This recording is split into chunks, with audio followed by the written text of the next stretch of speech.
Yeah, we'll jump in. So, It welcome to the sweats- pod, Lou. Sweaty upper lip. How are you, mate? Yeah, good, mate. Good. Thank you for coming down today. And thank you for making a journey. So, I'm going to jump right in, like I do on all the podcasts. And the first question I'd like to ask you is, what is your earliest memory of alcohol? And could you tell me a little bit about how that made you feel? And when I say memory, it doesn't necessarily have to be drinking it. It could be growing up around it, or your friends or family. Yeah, I think my earliest memory of alcohol is my dad. Very much, he played football and rugby when he was younger. So obviously, what the football and rugby culture was back in the 90s, pretty much. And I grew up around blokes playing football, rugby, and just the drink after. So like I was just immersed in the culture, from an early stage. And at the time you don't really think nothing of it, do you? But there's I can remember being at rugby and it's someone's birthday, they're drinking a yard of ale, they're chundering in a bucket, and you're thinking, what the hell? But you don't take it in as a kid, and you didn't really think anything of it apart from, oh, this is all right, and so when I get to that age, this is going to be me, because that literally is what I was sitting there thinking.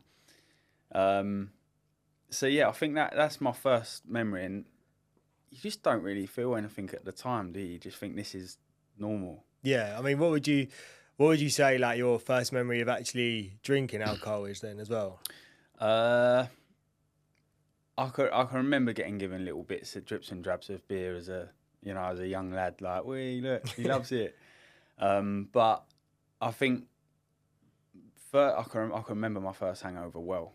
Yeah, I can remember what I was drinking. I can remember where it was, and I think I was about 17, and it's kind of, you get to that stage, don't you, where mum and dad are like, he's 17, he's big boy now, and I remember just drinking. I don't even know if they knew I was drinking that much. We was at a party, and basically just at that time, no one's expecting to buy you drinks. Everyone's buying you drinks. So they're like, "What do you want?" I'm like, "Yeah, I'll have a Magners."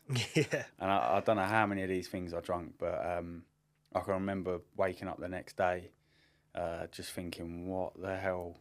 it hit me like a steam train. And yeah, but at the time, there wasn't really. I was in bed, and I think there were people round my house, and I was just in bed, hungover, and I can just sort of remember people like, "Oh, where's Lou?" "Oh, he's upstairs in bed hanging." Yeah. And I'm like 17, so again, it was all very sort of normal, really. So yeah, and then when I got into rugby myself, that was probably where it all goes. Yeah, I was going to ask that. So what? Because obviously that's such a common thing on this podcast. I'll probably say that every episode. I'm like, yeah, I resonate with that massively. Yeah. I played rugby myself, football. Growing up in that culture, I felt immersed in it, and I also, exactly what you said, I used to look up to those people and be like, yeah, when I get to that age, like, that's it. You know what I mean? Like, I've made it. So how did your drinking progress through the years? Obviously, you're 17, and you said you started rugby, and you said that's where it went a little bit Pete Tong, I guess. Could you tell us a little bit about that? Yeah, I think being 17, playing Colts rugby, and just a good bunch of lads, and I still to this day, they're probably some of the years I enjoyed most in growing up. Our reward for winning most games was snake bite.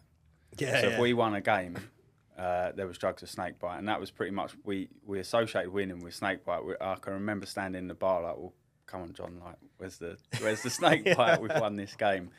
So that was just, but I remember on my 18th birthday, so I used to play rugby on a Saturday, but for my dad's team when I was 17, and then I used to play on the Sunday for Chingford, for Chingford. So then I went to this one game on Saturday, my dad's club, and it was my 18th birthday. And I thought, I'm not going to tell no one. Like, I can't tell no one, because I don't want the yard of ale. I don't want anything like that. I can just remember thinking, I just don't want that. Because at the time, I was thinking, I'm not going to survive a yard of ale. Yeah. No way. What is a yard of ale for listeners that don't know what you're talking about? It's about a metre long glass. Yeah, full of beer, and basically you got to down it. And the funny thing is there's even a knack to doing it. And you watch people that have obviously done this lots of times, and they would like spin the yard as they were drinking it, Right, so yeah. it wouldn't glug. Right, Do you know what I mean? yeah. So to even know how to do a yard vow at 18 by watching the pros do it, pretty much, it's just mad, really, when you think about it.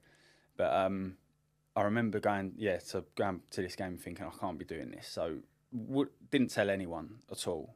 Managed to play the game, and I thought I've got away with this. Like no one knows it's my birthday, and I didn't really think anything of it. But for such an organised person, when I was packing my bag, one of my socks was missing, and it was a muddy game.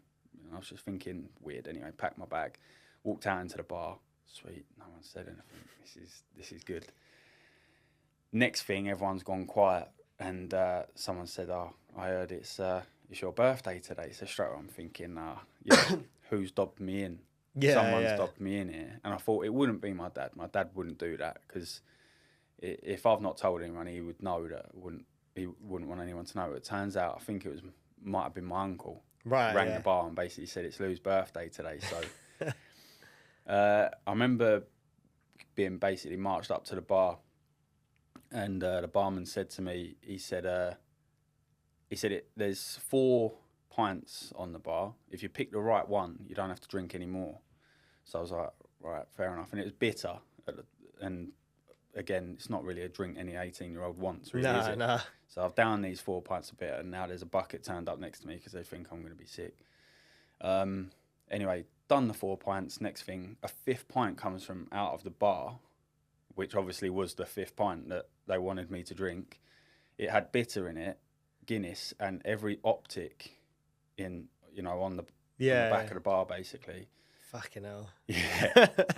And I drunk it, not really thinking anything of it apart from the fact I feel sick, like obviously sick, and luckily I wasn't. So yeah, that was that pretty much, and so I'd driven there. So obviously I couldn't drive back, so then I had to ring my mum to come pick me up. My mum was fuming. Absolutely fuming. I think I've got like vague memories of her marching in there, basically saying that all you lot, you're a disgrace. What are you doing? He's 18 or something like that. I think, she was fuming. Yeah, I think that's interesting, mate, because when you think about it now and you look back on it, that's like us, like so we're like 30 in our 30s, coming up to 30 years old. That'd be like us now, getting older than an 18-year-old, dragging them into a pub and making them do all that. And when you like really think about it, but like you said, that was probably like the culture, wasn't it? So what would you say, what was your relationship like with alcohol during that period of your life? Would you say you had a healthy relationship with alcohol, unhealthy, or do you think, that scenario was almost like you were forced to drink? Yeah, I think it was definitely unhealthy, but at the time, I had no idea whether it was healthy or unhealthy. You just didn't think about it, really, did you? Nah. You just did it. You literally just drank, and you got drunk. Like, you was drinking to get drunk, and I think that was, when you think back, it's pretty crazy, isn't it? Yeah, definitely. Because I've never really sat down and thought about a lot of this stuff. Yeah. So and I think today's I'm going to be sitting there thinking about it, talking about it, and it's all going to come up, and I'm going to be sitting there thinking, whoa. Yeah. I've never really thought about it, and then I used to just say I was normal, but really it's not normal, is it? No, but I think that's kind of like the theme of this podcast, really, is like to get people to question their relationship with alcohol, because from a young age, I didn't feel like I had the option to question my relationship with alcohol. And if I did, I was, you was made to feel like a weirdo. Obviously, it's so much more inclusive now.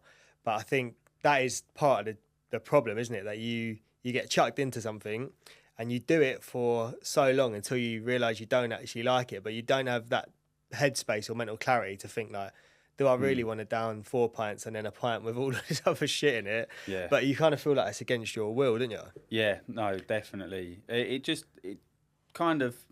didn't really escalate from there. I'd say it just sort of stayed the same for years and years. So through my teens, you just carry on doing what you think's normal. So, play a game of rugby on a Saturday, drink, play a game of rugby on a Sunday, drink.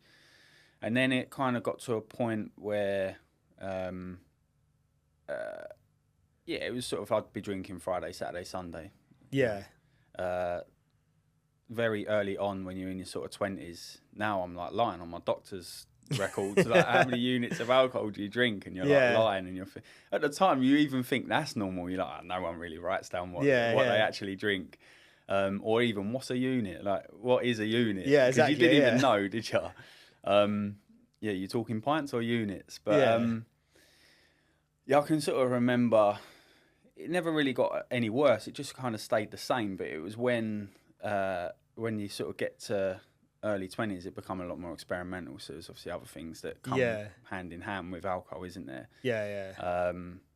I'd say, yeah. How did that sort of change your relationship with alcohol? Because I found personally, when those things started to come into my life, the two were combined.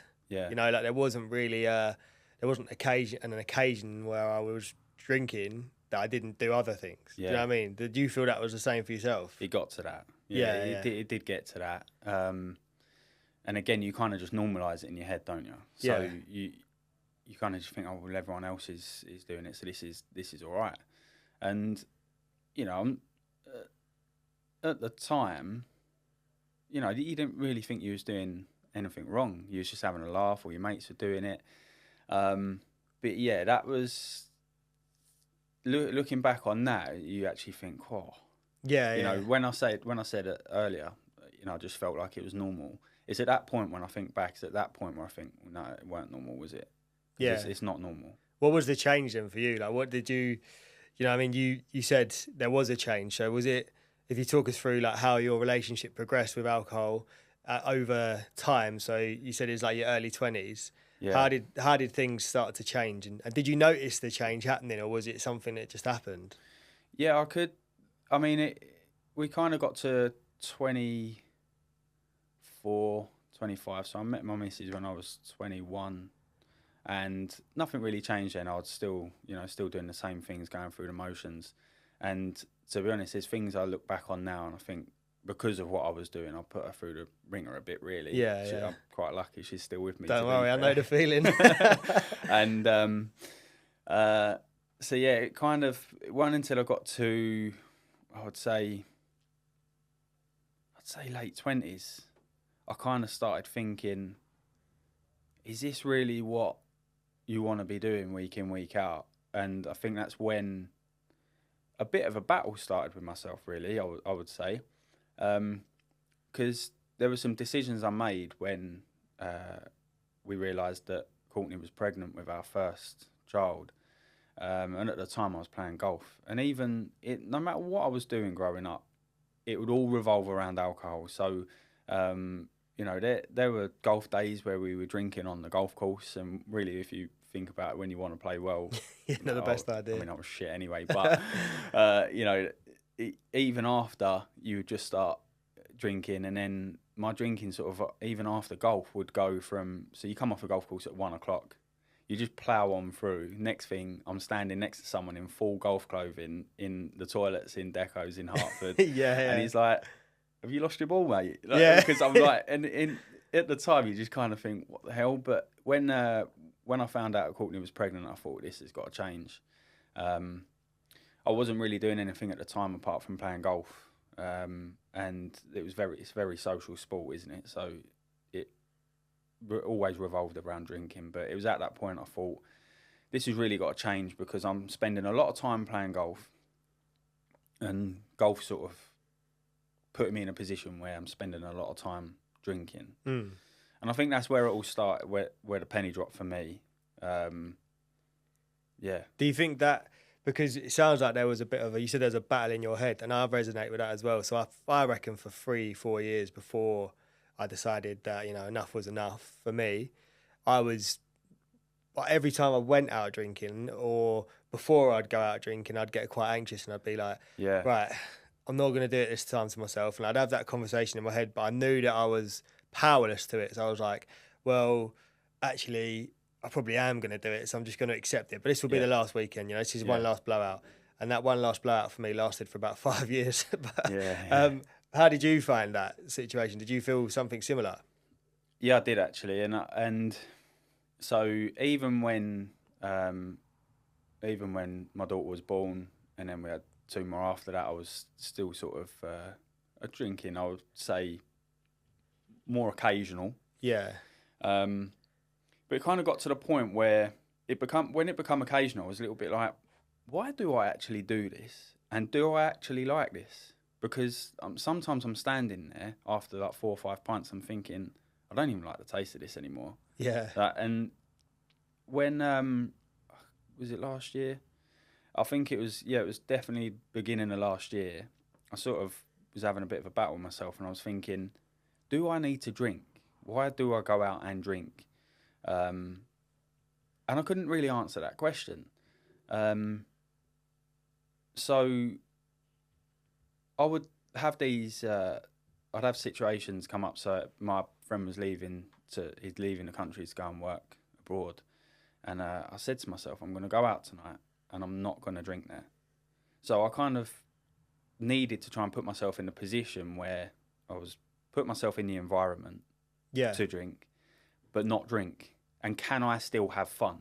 Because I always associated me being fun with drinking. And yeah, you walk in and you're like, no, I'm not drinking tonight. And you always get a bit of stick, don't you? Yeah. And I can still remember saying, well, I ain't buying you a fucking Coke, mate. Like, I'm going to buy you a beer. And next thing a beer would turn up and you're like, mate, drink that for me. Like, I don't want that. So that's hard, isn't it? Yeah, definitely. Yeah, that's sort of a hard thing because you then start questioning everything you went out. You know, you left the house and then you question everything you left the house with. So those faults. So that was probably goal number 1 ticked off. So I managed to do 3 hours in the pub. Like, which sounds silly when you think about it, but I think when you've gone from, you know, like the environment of like growing up with drinking constantly at every social occasion to like 3 hours in the pub doesn't sound like a challenge, but I think when it's been so ingrained into your upbringing and your lifestyle, I think it's hard, isn't it? Yeah.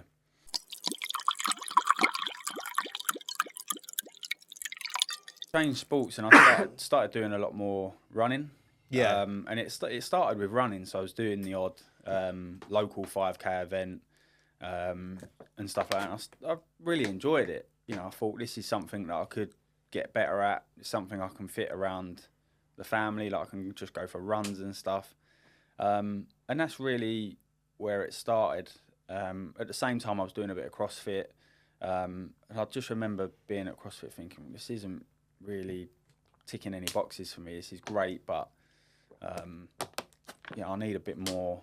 Not that it's not a challenge, but I needed something, you know, just a bit more than that. So I thought I'm pick running. I've always like been in the gym and stuff, so I found CrossFit, you know, didn't really challenge me. Yeah. In a way, I don't think it really it challenged me, but I don't think it challenged me mentally.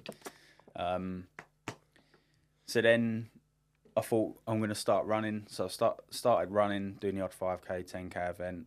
And then I remember just thinking, I need like more than just running. What can I do? And someone mentioned triathlon.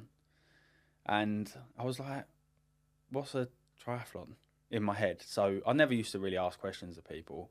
I never used to be the person who was, what's a triathlon, mate? Like, you know, tell me. I was the same though. Yeah. I think I never was, I never like felt, excuse me, comfortable enough to have those conversations because I was like, I don't want to explore outside the norm. Do you know what I mean? Like, I'm quite comfortable just sitting in the same lane.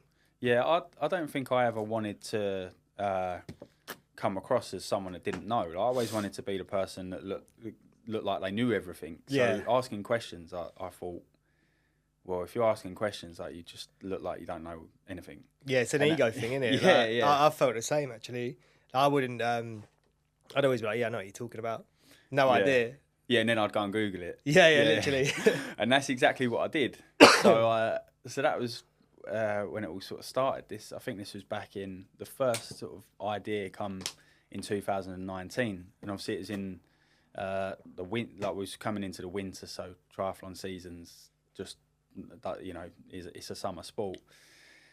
So I remember looking into all the different distances, and I thought, oh, there's a triathlon here, Blenheim Palace, and I booked it. And I thought, this is different, and just thought it's a different challenge. Obviously, it involves swimming, biking, and running.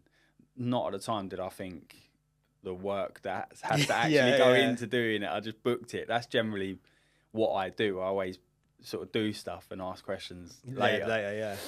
And yeah, so I booked that, and literally 2 weeks after that, I think I booked a middle distance event, which is like so Blenheim was a sprint distance event. Yeah. Which is like, 750 metre swim, 20 kilometre bike and a 5K run, which is very achievable for most people if they wanted to start in the sport.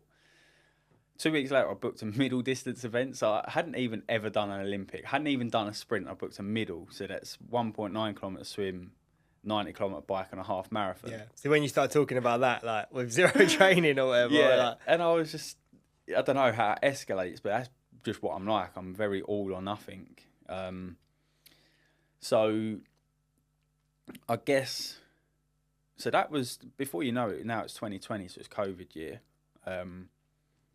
which I think helped a bit, because it gave me a bit of respite from being in the pub and stuff like that. Yeah, and I know people were replacing it by doing these quizzes online. And I was doing gear for fucking on a Zoom call with someone. Yeah, you'd be doing quizzes, wouldn't you, with sort of your mates, and it pretty much was like a race to the bottom of the bottle of wine when who could finish the bottle first.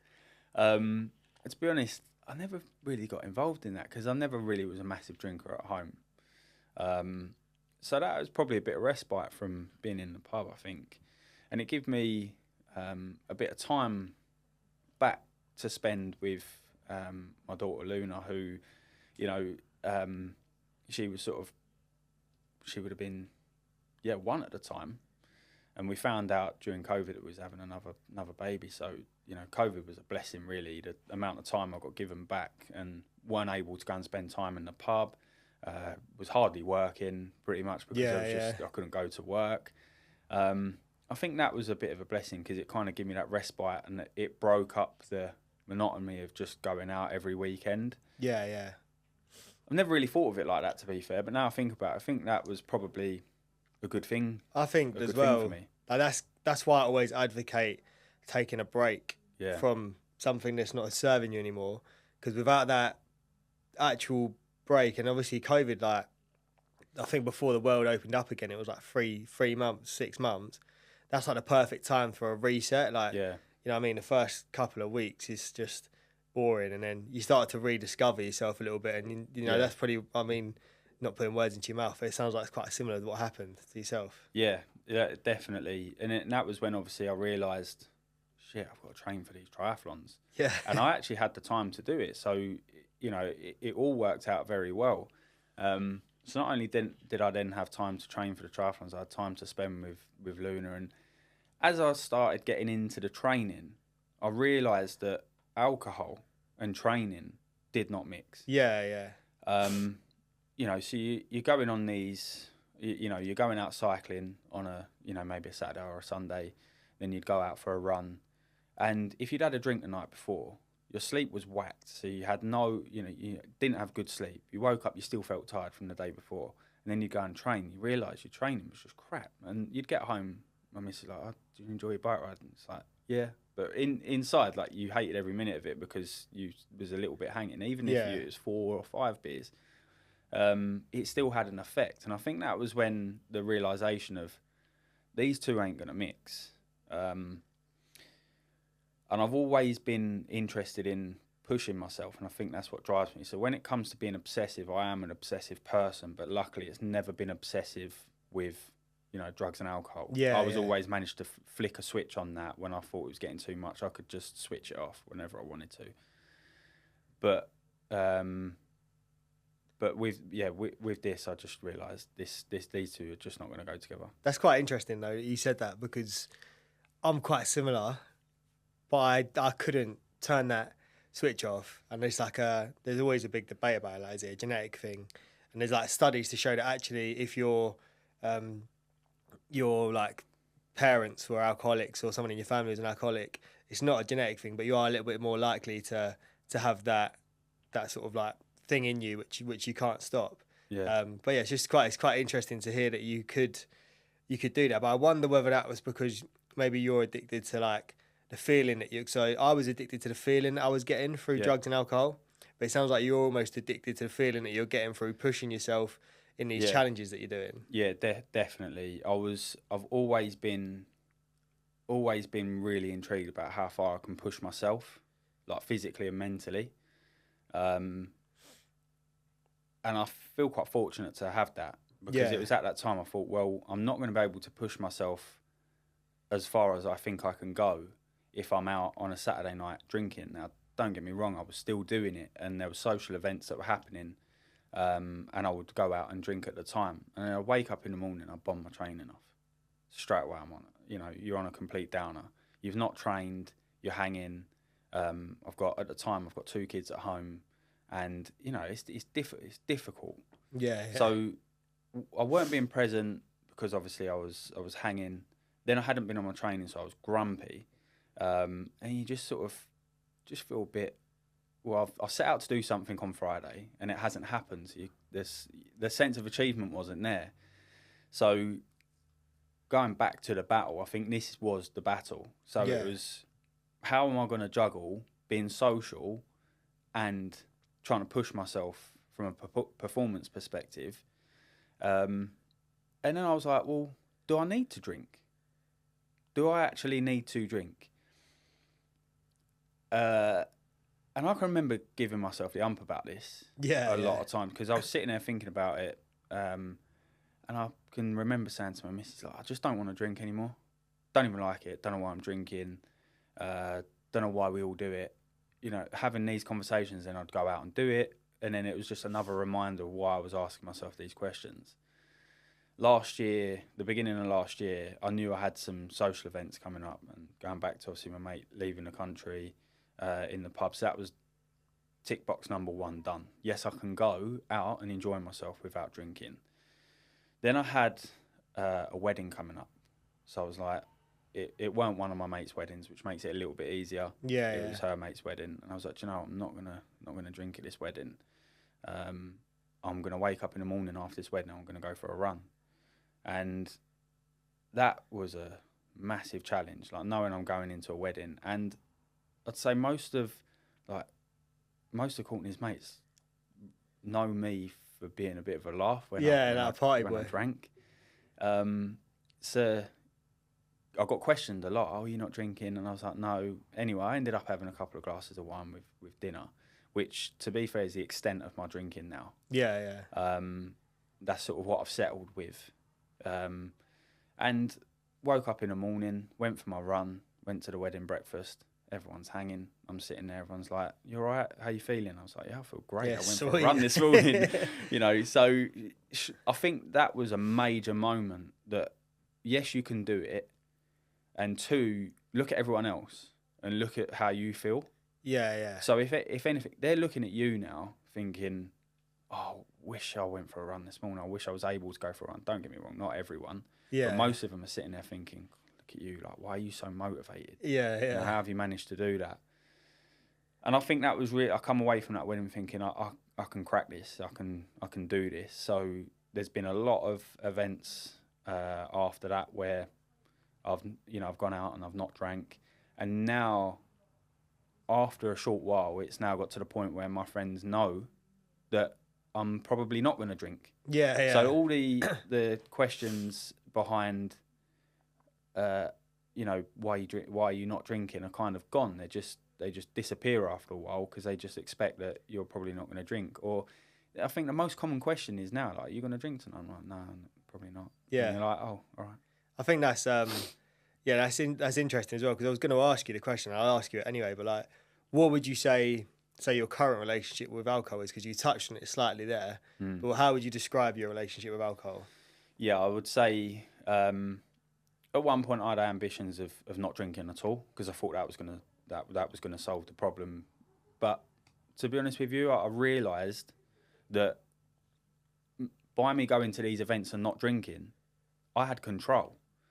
So it was at that point where I thought, well, if I did want to drink, because occasionally we go out for a nice dinner with friends, and I do like a glass of wine with dinner. Like, I just do. And I thought that was probably the one thing that I probably can't go without. As long as it's drinking with dinner. You know, a lot like what the French do. Yeah. You know, so it's just not necessarily even a social thing. It's just like a cultural thing, but they just don't overstep the mark. That wine will not lead to more wine after that. After that, I won't touch. You know, I won't touch nothing. I'll drink water. I realised that when I went to France and I asked for like a pint, and they were like, "What do you mean?" Like, and there was this geezer had a half pint, and I had about 7. Yeah. By the time he drank his half pint, Yeah. and I think that's an interesting topic and an interesting like debate to have, because would people that grew up in the UK, I mean, there's people that are addicts, and that is the way they are, but they probably would have found a way regardless. But like, if the culture was better in the UK and it was a bit more, inclusive of, like you said, a glass of wine with dinner, which is like, that's complementing your environment. Yeah. But if you're drinking to compensate for your environment because it's shit and you're somewhere you don't like, then it's probably not the best reason to be drinking in the first place. No, yeah. And it's funny you mentioned the thing about France as well, because it's when you go abroad, you realise how bad the UK our culture is and like we are frowned upon. And I kind of find it a little bit embarrassing sometimes. Like, I was in Belgium last year, when obviously we'll touch on this in a sec probably, but like triathlon escalated. Yeah. Next thing, so after like 3 years of doing triathlon, now I'm like racing sort of in an age group GB kit in Belgium. Yeah. Doing European middle distance championships. So yeah, it escalated quickly. Yeah. So you can in see true Lewis fashion. Yeah, you can see obviously the obsessive nature of what I'm about when it comes down to pushing myself. Got to. But I was actually sitting in a bar, and to be honest, yeah. So apart from wine with dinner, the only other time if I fancy it, I'll drink after a race. Yeah. However, that's actually stopped because for other reasons we'll come back to. I was sitting in this bar in Belgium and I ordered a beer and he brought over a half, and I was like looking at the menu, because in Belgium they love their beer, so there's a menu of this probably have 50 beers on it, and I was thinking surely there's a little catch here, like why is he giving me a half? Did I need to say something else with my order? I said to him, I was like, then I look round, everyone's drinking halves, and sort of smiled at him, and he knew what I was looking round at, because he said, in Belgium we enjoy our beer, and in England you just go, ah. Yeah. And I was like, oh mate, this is embarrassing. Like, if that's what they think of us, like, well, it's true though, isn't it? It is true. I can remember being in whips, like, so I don't know, I'd assume everyone that listens know what a whip is. But yeah, you put your money together basically with all your mates, don't you? Yeah, and you always drink as quick as the quickest friend then, don't you? Yeah. So like, I can remember that, like, you're looking at like 2-3 pints an hour. Yeah. I've got a mate of mine that will order a beer. He hasn't even got to half of his pint yet. Yeah. And he's ordering them up again because he knows by the time he's got the beer, he'll have the one done. Yeah. The other one will be done.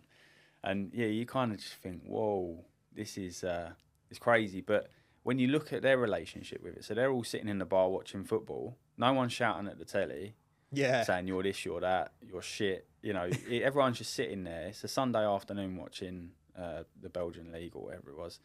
It's just a nice environment, social environment, and I think that's what is missing from our, culture. Yeah.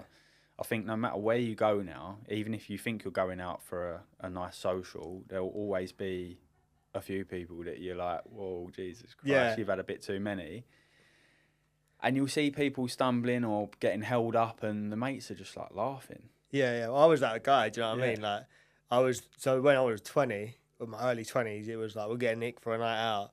And I think towards the end of, like, I'm 29, 30 in March, and like towards the end of that, it was almost like, let's not get nicked to come to this thing. Do you know what I mean? Because they're like, we know what way it's going.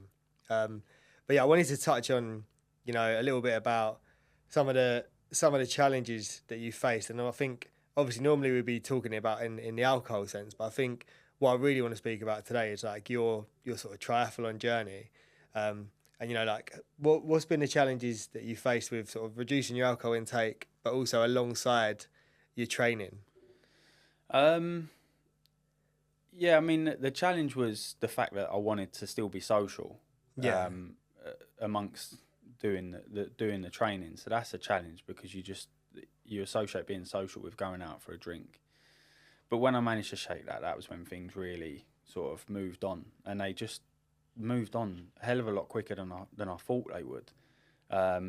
So when it comes to the training and being obsessive, I was training. All of a sudden, I was training a lot.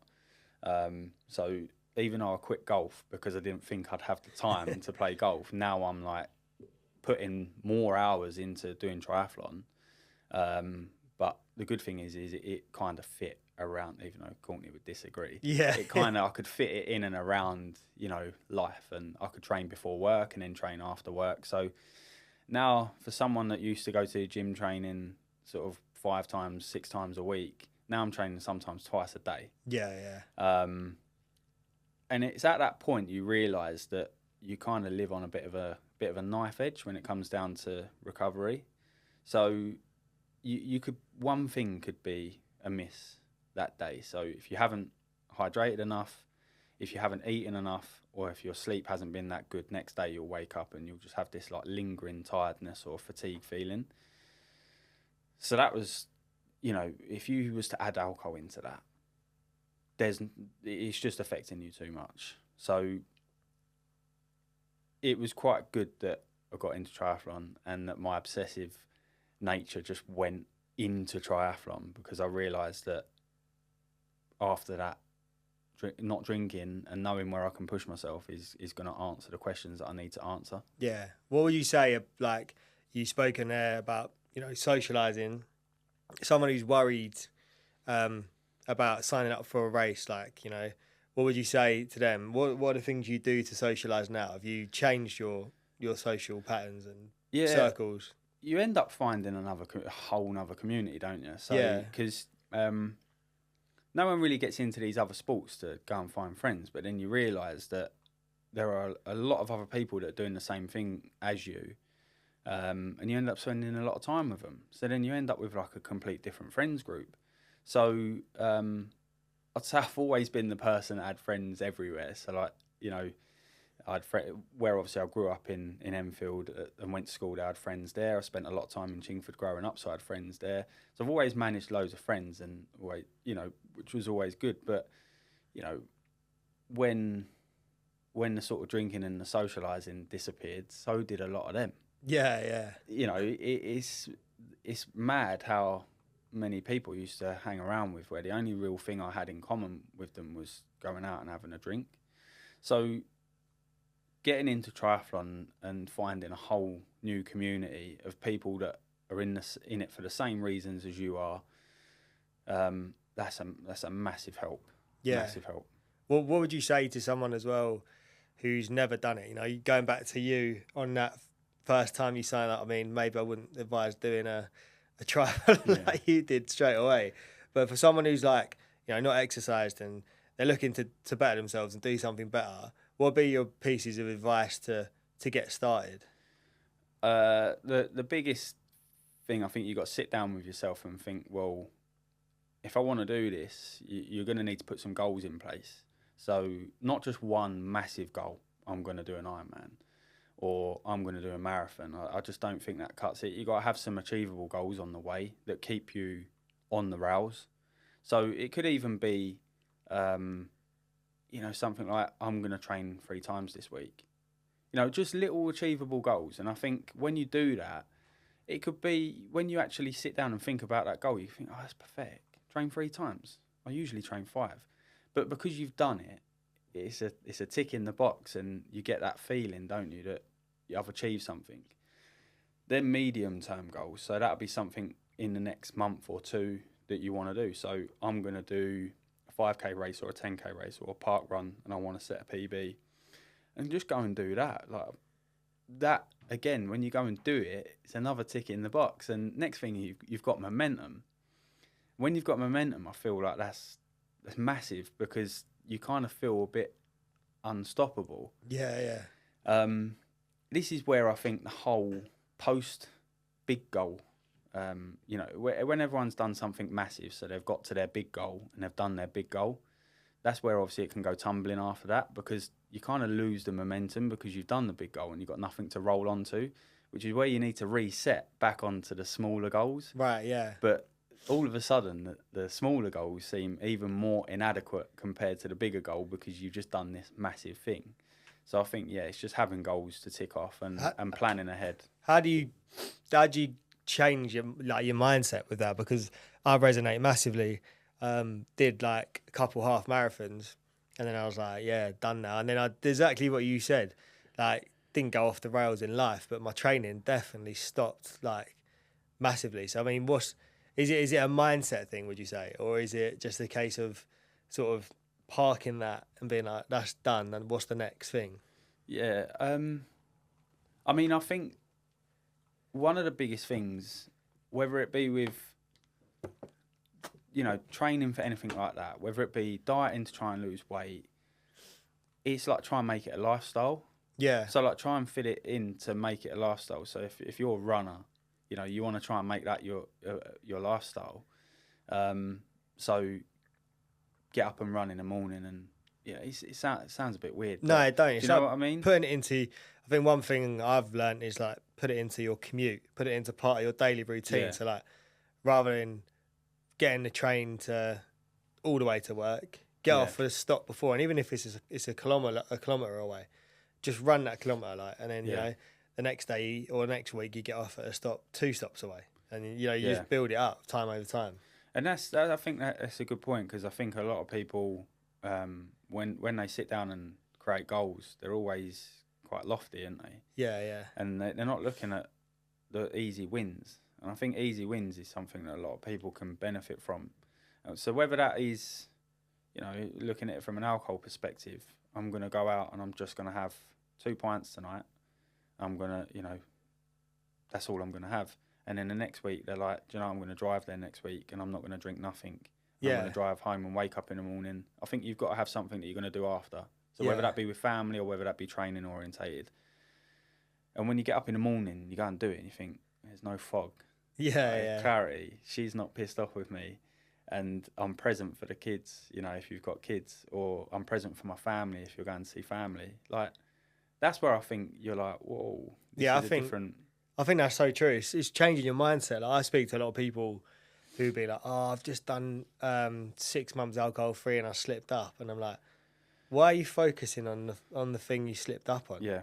Like, what about the 6 months you didn't drink? Why are you not celebrating all those little wins?" And like, I think looking into the future, these are almost like the worst thing to do when you're trying to achieve a goal and like constantly. Yeah. It's good to have those goals there, but just like you said, getting through another day. Like when it comes to sobriety or not drinking, it's like, you've got through another day, which, is those days start to add up to weeks, and then they add up to months and then years. And then before you know it, you're not thinking about it. And then you start to think about things like, well, what can I do with all that time? And I was going to ask you, obviously it's quite a tricky question for you, because I was going to say, what did you do with all the spare time you gained from not being in the pub? I think you've answered that. And basically I've got hardly any spare time now. Well, I was going to ask that. I was quite intrigued. Like, how have you found balancing things? So for people who don't know, you run a business already outside of the triathlon stuff.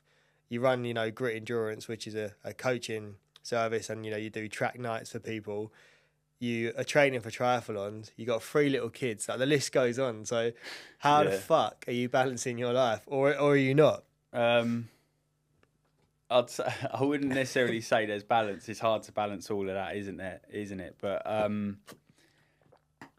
mean, it isn't until I sort of sit there and I think, how have I ended up doing all of this stuff? And some people will question, do you even have time for all this? And the fact is, like, I don't really think there's such thing as balance sometimes. I think sometimes you're always going to have an over-focus on something. So whether you've got a race coming up, or whether you want to start a business, or whether you want to spend some time with your family, like, you're going to start putting your focus into that. So then other stuff is going to be out of balance, and I think that's okay.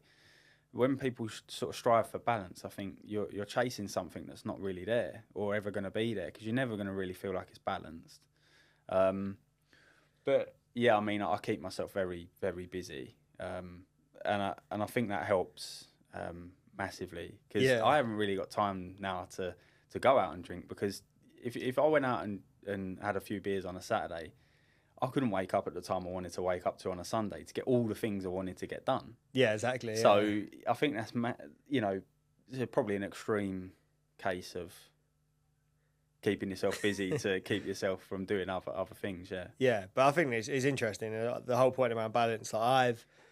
So for me, my first year of sobriety was very unbalanced, and it was fucking like, right, I need exactly what you said. It was like keep myself busy, keep myself busy.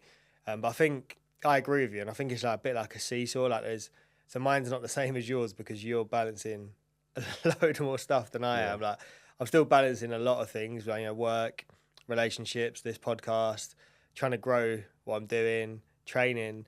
But I think what I've realised is like there's also going to be weeks where you are very unbalanced. Yeah. And there's going to be weeks where it's like I need to push now. But I think it's also recognising that when that seesaw is about to tip over the edge and you're going to go flying off the top, like actually pull back a little bit. Yeah. I guess that's probably quite hard for you to do. Yeah, no, definitely. I love it though. I genuinely wouldn't change it, and I like being busy. I think if I wasn't busy or if I had more time, I'd only fill it with something else. Yeah, exactly. That's just the kind of person I am. And yeah, I mean, I think a lot of people would question, well, why are you trying to juggle so many things at one time? Because you can't concentrate on anything enough to make the best of it. And I'd question that. I kind of stumbled across coaching. It weren't anything I was really looking to get into. But I joined Hoddesdon Dry Club. That was where I joined, and I met again. That's when I go back to community. You meet people doing the same stuff as you.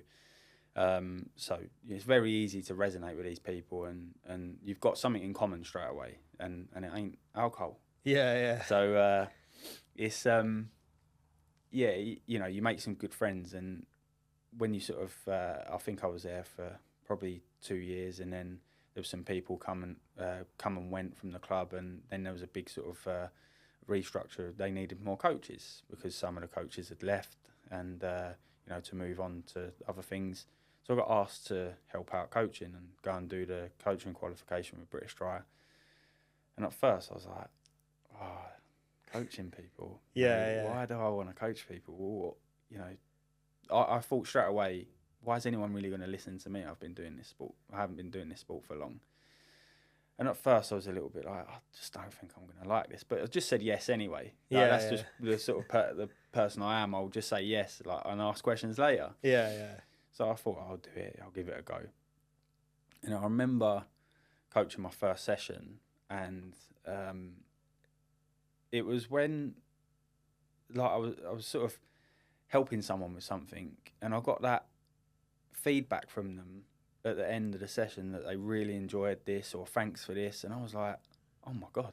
I've never really been thanked for anything in my life before, and now all of a sudden I'm getting this, a bit of gratification. And I thought, wow, this is like amazing. I can actually help people do something that I like doing, and I actually do have something to offer. Yeah, exactly. So I think that was, and then I was like sort of hooked on it from then on. I thought, this is something I really want to do.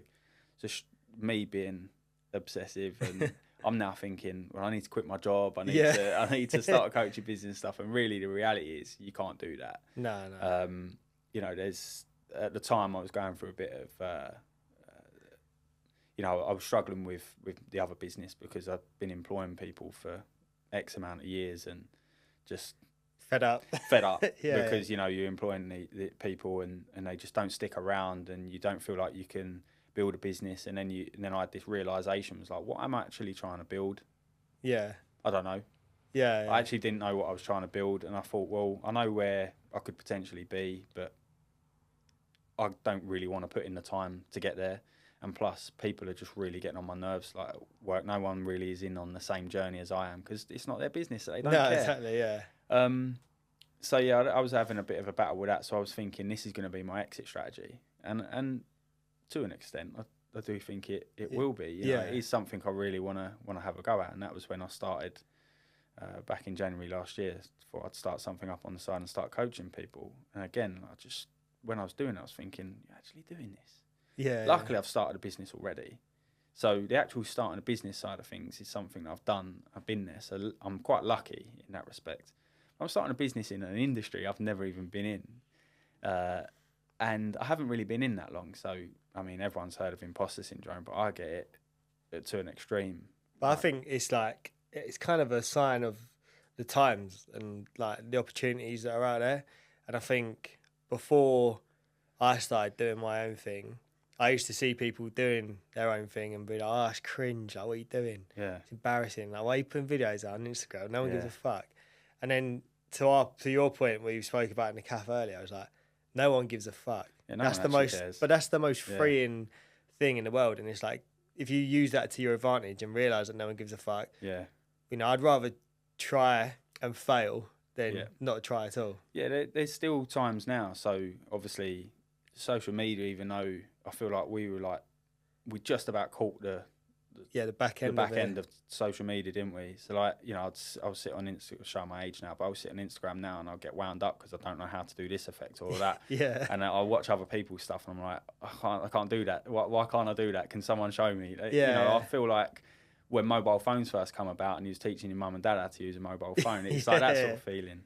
But yeah, like it's when you start doing stuff like that and you start putting yourself out there on social media, you actually realise no one cares. No, not at all. Like, and that's quite a powerful position to be in when you realise no one cares. But still to this day, I still have battles with that because obviously you think, not been doing the sport very, very long, but who am I comparing myself to there? Because really, I've been doing the sport for long enough and I've done the qualifications to, you know, to be able to go out and coach in the real world. But you kind of just end up comparing yourself to people, and they say comparison's the thief of joy, don't they? Yeah. And then it's like I want to put information out there for people, but then you kind of thinking, well, who am I to tell these people this? Because that person who's telling people this has got 10, 15 years. They were an ex-Olympic athlete. Why is anyone going to listen to me? Really, no one cares. No, but I think the caveat to that is when you started telling your story, and you know, through this podcast, I've let 30, 40 people come on and listen, you know, let people share their story, and people have listened, and people have like directly, you know, messaged me or them off the back of it saying, "Oh, this episode in this season was something that I needed to hear." So, you know, while you have that imposter syndrome, it's like actually your story is probably resonating with people you don't even realise. So there's like a whole different side of it. But I think social media is, you know, like a fucking minefield. There's loads of different things around it. That is a rabbit hole and a half, ain't it, really? But I think if you use it for a positive thing, then it's only going to be good.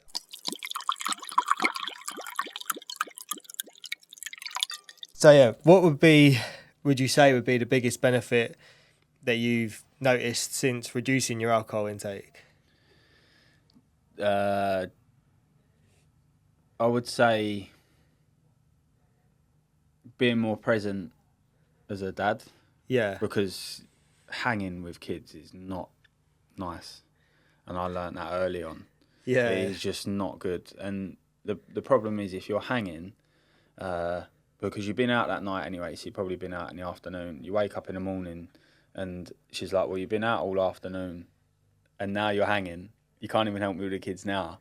Yeah. It's just, you end up, she hates you. The kids are like, why is daddy sleeping? And I think, yeah, I learned very early on that you just cannot have a hangover when you've got kids around you. Yeah, so from a family perspective, I feel like, you know, even though it's probably the first time I've actually reflected on this, from a family perspective, you're just there. Yeah. And you're a bit more present.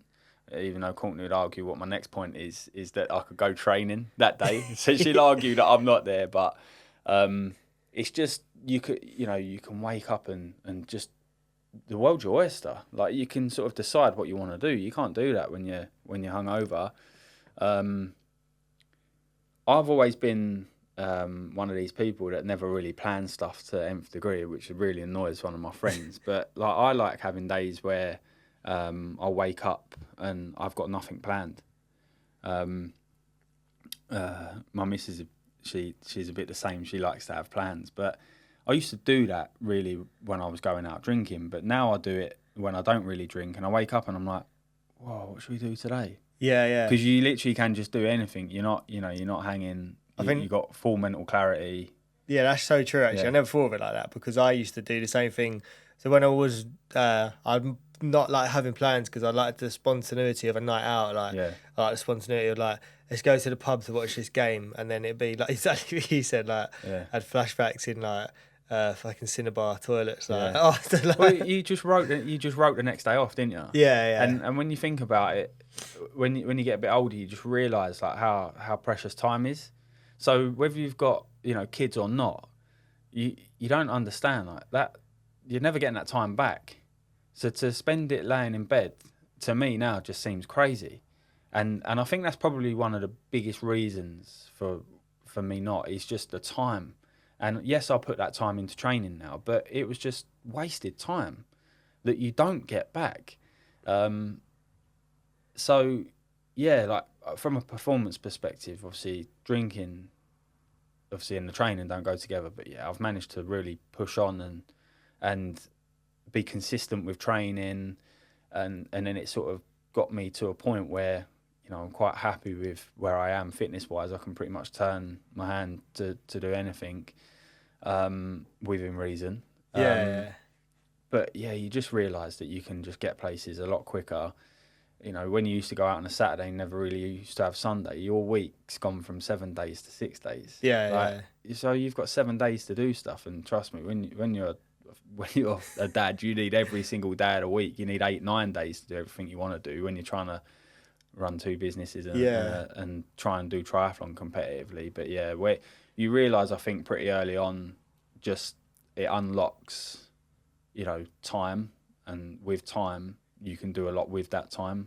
Yeah, I think like I always say, it feels like you got 8 days in a week. Like like you feel like you gain an extra day, but you kind of when you add up the time that you do gain from, like you said, like the hangovers in the morning. I remember like I'd be on it for 3 or 4 days, and then it's like the 2 days after that, I was just in bed, like doing nothing. Or you wake up and all you're doing is getting out of bed to go to the toilet and be sick. Yeah. And then come back. And I think another thing is like you do realise as well as you get older, like work, weekends as well. Like fucking hell, like I never used to value my weekends as much as I do now. I've even dropped down my time at work so I can have more time doing things that I want to do. But that conversation and that idea never would have ever happened had I still been going out every weekend, because it would have just been a thing of like, right, let me just get through the week. Yeah. And then that time that I get on my own, I'm going to fucking let it loose. And I think it's also you start to stop wanting to escape your life, don't you? Like you're creating a life you don't want to escape anymore. Yeah. I mean, a lot of people, I'd say there's probably a lot of people with aspirations of doing something, or they would like to try this, or they would like to set up this business, or they would like to do this half marathon, but they kind of don't give themselves the time and the opportunity to do it because they're still going out socialising. And I completely understand that some people would argue that socialising comes as part of their job. Yeah. And it does to an extent, but it doesn't. You can still go out and socialise and not drink. Yeah, there's also another thing as well, like like promotions in the pub and all that sort of stuff. But you can do socialising in the morning, like go for a breakfast with your clients, or go for lunch somewhere, or alternatively be like, if that other person that you're working with is also into fitness, go for a 5K, go for a little run, go to a gym class. There's loads of other alternatives, like, and people, but because they don't ever explore those alternatives, or they never ask as well. Like one thing I've found is a lot of my friends now who drink quite heavily still, when they know they're doing something with me, they see it as a release. They're like, oh, thank God, like I ain't got to go to the pub. But when they're with all their mates, they can't say that because they think they're going to get judged, and it's like it creates a better environment for your friends as well. Yeah. What would you? So the last question I ask everyone on the pod is, what would be the one piece of advice that you wish you received at the beginning of your journey, which you would give to someone else at the beginning of theirs? So, I mean, this probably goes right back to, probably this would have been handy to know, like in early childhood, but people come and go. Yeah. People come and go in your life, and whether, you realise that sometimes what you had in common as you grow and you sort of find who you are, as a person, and you realise that, you know, what you had in common with that person or that group of people you no longer have in common with, and that's absolutely fine. Like you can still be friends with these people. You just see them less, and you end up spending more time with other people. But you know, that's something that I feel like people, you're not told that as a kid. You just expect that everyone that you grow up with is going to stick around and that they're going to be your friends forever. So that's one thing. And the other thing I think is just be curious and ask questions. Yeah, yeah. Because I went through life, I don't really know why. I just have always tried to do everything myself. Never asked for help. If I wasn't sure about something, I heard someone talk about something, I'd like then go secretly and Google it. So then like I could understand it. So then I felt like I knew what I was talking about. But I always felt like asking questions was I didn't think this at the time, but I thought it was a sign of weakness, or he doesn't know anything because he's asking questions. And now, since I've been asking questions of people, whether that be work, triathlon, or just anything really, I've noticed just how much easier things have become. Yeah. And the people you're asking questions actually really like giving you the advice as well. And it gives them like a sense of achievement that they're helping you. 100%. So asking questions. So whether you're like sober curious and you just wondered what it's like on the other side, whether you don't know, whether you want to run 5k but you don't know what training is involved in running that 5k, or you want to do a half marathon, you don't know what train, just ask. Like it, asking questions, and there are a lot of people out there with a lot of knowledge. I think it's just powerful, and I don't think a lot of people do it enough.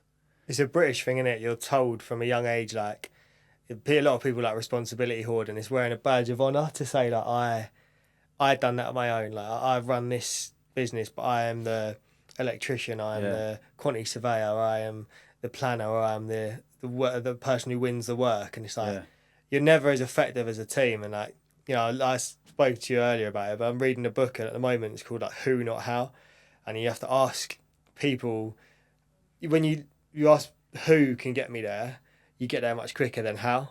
And like you're showing more leadership and being a better person essentially by giving work to someone who wants to do it. Do you know what I mean? Because you don't actually want to learn how to do something. There's some things you will go through and you'll be like, I really want to learn how to do that. But a lot of the stuff that you're trying to do, you have no interest in anyway. So like, why not give it to someone else? And I think you hit the nail on the head. When I was an apprentice, people always said just ask a question. And then when you ask this bloke who's been pipe fitting for like 20, 30 years, you ask him, like, how do you do that? He loves it. Yeah. He loves every minute of it. And just make sure you listen. Yeah. Like it's because, you know, there are people out there that ask questions and they're not really listening. Just make sure you listen and soak it in, because, you know, like you say, you could be speaking to someone who's been doing it 40 years. When I started coaching, I kind of shook that stigma, and it was something I wanted to get better at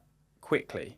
So I was thinking, what can I do what's going to help me on my journey to become a better coach? And I just thought, do you know what? Triathlon isn't football. And so I'm going to reach out to some high profile coaches. Like we're talking like coaching royalty. We're talking people that have coached Olympic gold medalists and like Ironman world champions and stuff like that. I just thought, fuck it, I'll email them. Yeah. So I emailed 2 in particular and got a response back within a day. One of them said to me, yes, fine, let me know when's good and when we can chat. And I was like, oh my God. Like, you kind of put these people on a pedestal and you think they're like, you know, you can't get to them. And okay, like, you know, there are some industries where you just won't get, where you won't get that. And I understand, you know, you're not going to get that with a Premier League footballer, are you? Yeah. But there are people out there that want to help you. And I think you've just got to ask questions of people. And, you know, it's what they saying. You got to knock on the doors. Yeah, if you don't knock on the doors will never open. And I think another thing as well, like with the concept of people want to help people, innit? Like, you know, like that person probably saw whoever it was you emailed saw a little bit of themselves in you, and they thought, I remember being that young, hungry kid who was like, you know, wants to fucking do something, and it's like, if I can help, people get great fulfillment and purpose out of helping people. Yeah, and Yeah, oh, definitely. Yeah. Definitely. Well, we've been chatting for like over an hour now, so we're gonna draw the episode to a close. But I wanted to say that thank you for being open and honest, and thank you for like sharing a different perspective. I know you haven't spoken about a lot of that stuff, probably generally, let alone publicly. So yeah, No, thank you. yeah, I'll be honest, I haven't, and you know, we haven't got a podcast long enough to talk about all of it. To be fair, but yeah, mate, thank you. Yeah, no worries. Thanks for having me on. Smashed it. Sorted.